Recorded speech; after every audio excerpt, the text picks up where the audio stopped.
Bismillahirrahmanirrahim. Di video kali ini, kita akan belajar tentang unsur-unsur lingkaran. Namun, sebelum kita mengenal unsur-unsur lingkaran, apakah kalian masih ingat apa itu lingkaran? Jadi, lingkaran adalah suatu kurva tertutup di mana semua titik pada lingkaran berjarak sama terhadap titik pusat. Ya, dan bentuknya seperti ini ya. Ini merupakan bentuk lingkaran dengan sebuah titik pusatnya. Oke, sekarang kita masuk ke unsur-unsur lingkaran. Unsur lingkaran yang pertama itu adalah jari-jari. Jari-jari merupakan garis yang menghubungkan titik pusat ke titik yang berada di tepi lingkaran. Ya, di sini sudah ada lingkaran dengan titik pusat O di sini. Jadi, yang disebut jari-jari itu adalah, ya, garis kuning ini ya, yaitu garis yang menghubungkan titik pusat dengan tepi lingkaran. Gitu. Unsur selanjutnya ada diameter. Diameter adalah garis yang menghubungkan titik yang berada di tepi lingkaran ke tepi lain dan harus melewati titik pusat lingkaran. Ya, contohnya seperti ini. Ya, garis kuning ini merupakan diameter lingkaran. Gitu ya. Dan kalau kita perhatikan, diameter ini panjangnya 2 kali jari-jari. Ya, jadi harus diingat ya. Unsur yang ketiga adalah busur. Busur merupakan garis melengkung yang berada di tepi atau lengkungan lingkaran. Jadi contohnya seperti ini ya. Ya, ini merupakan busur. Busur ada 2 jenis, yaitu busur mayor dan busur minor. Seperti namanya, busur mayor artinya besar ya, yaitu busur mayor lebih dari setengah lingkaran. Ya, contohnya garis kuning ini ya. Ya, ini disebutnya busur mayor. Sedangkan busur minor berarti busur yang kecil ya. Ya, busur minor itu kurang dari setengah lingkaran. Kalau digambar, contohnya yang warna merah ini ya. Atau bisa kita buat lagi dengan warna ungu ini. Ya, ini merupakan busur minor.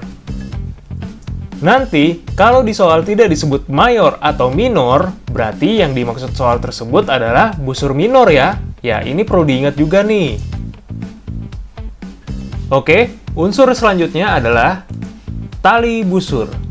Tali busur merupakan garis yang menghubungkan kedua ujung suatu busur. Ya, kita coba ilustrasikan. Kita buat sebuah busur kuning ini, atau kita sebutnya dengan busur AB. Ya, yang disebut tali busur adalah garis yang menghubungkan dari A ke B langsung. Ya, seperti ini. Ini merupakan sebuah tali busur ya, yaitu garis yang menghubungkan kedua ujung suatu busur. Ya, ini namanya tali busur. Untuk membedakan penulisan busur dan tali busur, perhatikan contoh berikut. Misalkan kita mau menulis busur AB. Berarti kita menulisnya busur AB. Ya, di sini ada garis melengkung ini merupakan tanda kurva. Berarti kurva atau garis melengkung AB. Seperti itu ya. Sedangkan untuk menulis sebuah tali busur AB, kita menulisnya tali busur AB. Ya, ada tanda garis lurus di atas AB-nya ini ya. Sebagai contoh lainnya, misalkan di sini sudah ada busur JK dan tali busur JK. Untuk membedakannya, berarti kalau kita menulis busur JK, kita harus menulisnya busur JK. Ya, tambahin garis melengkung di atasnya. Kemudian, kalau kita mau menulis tali busur JK, berarti kita menulisnya harus tali busur JK. Ya, kita tambahin garis lurus di atasnya. Unsur yang kelima adalah apotema. Apotema merupakan garis yang menghubungkan titik pusat ke tali busur secara tegak lurus.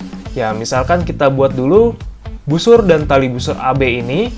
Kemudian yang disebut apotema adalah garis yang menghubungkan titik pusat ke tali busur ini secara tegak lurus. Ya, dia harus tegak lurus, artinya dia harus membentuk sudut siku-siku. Kalau dia tidak membentuk sudut siku-siku, ya dia bukan apotema ya. Ya, dengan kata lain, garis putih ini bukan apotema. Gitu. Apotema adalah garis yang menghubungkan titik pusat ke tali busur secara tegak lurus ini ya. Ya, seperti contoh garis merah ini. Ini disebutnya apotema. Unsur selanjutnya yaitu tembereng. Tembereng merupakan daerah di dalam lingkaran yang dibatasi busur dan tali busur. Ya, kita buat dulu nih. Sebuah busur dan tali busur AB. Yang disebut tembereng adalah daerah yang di dalam tali busur ini ya. Ya, ini yang bagian bawah juga merupakan tembereng ya. Ya, jadi tembereng pun terbagi atas dua jenis, yaitu tembereng mayor dan tembereng minor.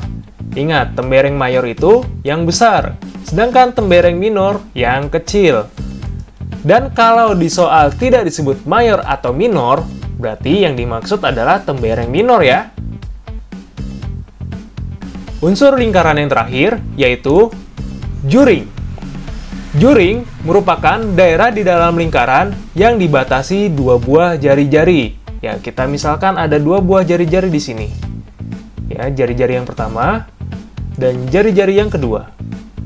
Ya, yang disebut juring adalah daerah di dalam ini ya. Begitu. Ya, yang di luar ini pun juga bisa disebut juring. Sehingga juring terbagi atas dua jenis, yaitu juring mayor untuk yang besar dan juring minor untuk yang kecil.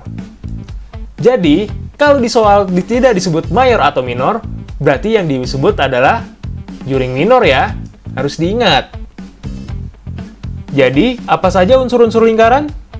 Ya, yang pertama ada jari-jari, diameter, busur, tali busur, apotema, tembereng, dan juring. Kita harus hafal ya dan ingat gitu. Oke, sekian dulu video kita kali ini. Wassalamualaikum warahmatullahi wabarakatuh.